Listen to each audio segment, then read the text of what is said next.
Hi friends, open చేస్తే ఉప్మా చేయటం ఎలాగో చూపిస్తాను. ఇప్పుడు ఒక బ్యాచులర్ ఉప్మా చేస్తే ఎలా ఉండిద్దో ఇప్పుడు కల్లారా చూడబోతున్నారు అనమాట.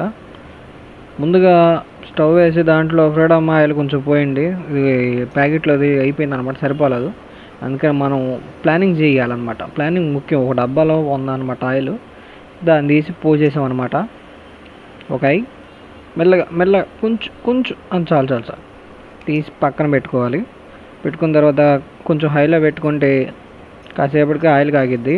అప్పుడు మనం తాలింపు దినుసులు అంటారు కదా, అవి వేసుకుని తిప్పుకోవాలన్నమాట. ఈ ఉంటాయి దాంట్లో పప్పులు ఉంటాయి కదా, ఆ పప్పులు కూడా వేసుకుంటే కొంచెం పండుగ తగలతాక బాగుంటాయి.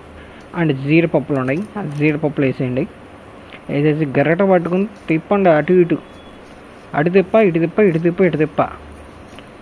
ఇంట్లో అమ్మ నాన్నలు అమ్మోళ్ళు వండుతూ చూస్తారు కదా, అవి చూసేసి మీరు నేర్చుకోవాలన్నమాట. తర్వాత 3 గ్లాసులు వాటర్ పడేయండి.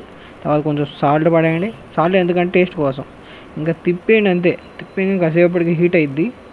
అప్పుడు గోధుమ రవ్వ అనుకుంటుంది ఏం పేరు, అది వేసి తర్వాత సేమియా ఇంకో గ్లాసు, అదొక గ్లాసు ఇదొక గ్లాసు వేసి తిప్పేయండి. అటు తిప్పి మొత్తానికి బాగా తిప్పేయండి. తిప్పేసి దాని మీద ఒక మూత పడేయండి.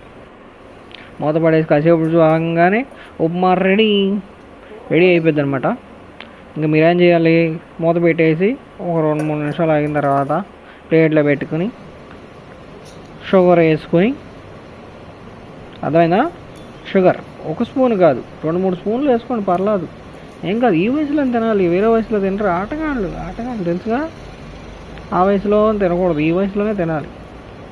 గట్టిగా తిని ఈ వీడియో చూసి మీరు చేయాలనుకుంటే చేయొచ్చు, కానీ ముందే చదువుతున్నాను, నాకు సంబంధం లేదు, ముందే చదువుతున్నాను. ఓకే, ఇంకో వీడియోలో కలుద్దాం. బాయ్.